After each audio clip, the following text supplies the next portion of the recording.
ಮೊದಲನಾಗಿ ಎಲ್ಲರಿಗೂ ನಮಸ್ತೆ.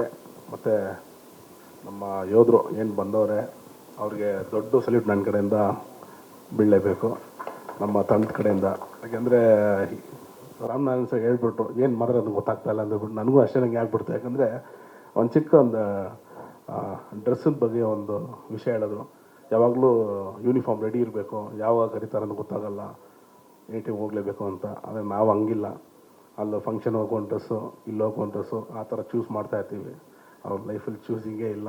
Any time ಯಾವಾಗಲೂ ಅವ್ರ ಜೀವನ ಎಡ್ತಾ ಇರ್ತಾರೆ ನಮಗೋಸ್ಕರ. ದೊಡ್ಡ ಧನ್ಯವಾದ. ಮತ್ತು ನಾವು ಯೋಧರಿಂದ ಆಶೀರ್ವಾದ ಪಡೆದಿದ್ದೀವಿ ಈ ಸಿನಿಮಾ ಗೆಲ್ಲೋದಕ್ಕೆ. ಅದೇ ಥರ ಕರ್ನಾಟಕ ಜನತೆಯನ್ನು ನಮ್ಮನ್ನು ಈ ಸಿನಿಮಾ ಮೂಲಕ ಏನು ತಂಡ ನಿಮ್ಮನ್ನು ನಂಬಿದೆ, ಕೈ ಬಿಡಲ್ಲ ಅಂತ ನನಗೆ ತುಂಬ ದೊಡ್ಡ ಆಶ್ವಾಸನೆ ಇದೆ. Thank you. ಒಳ್ಳೆಯದಾಗಲಿ.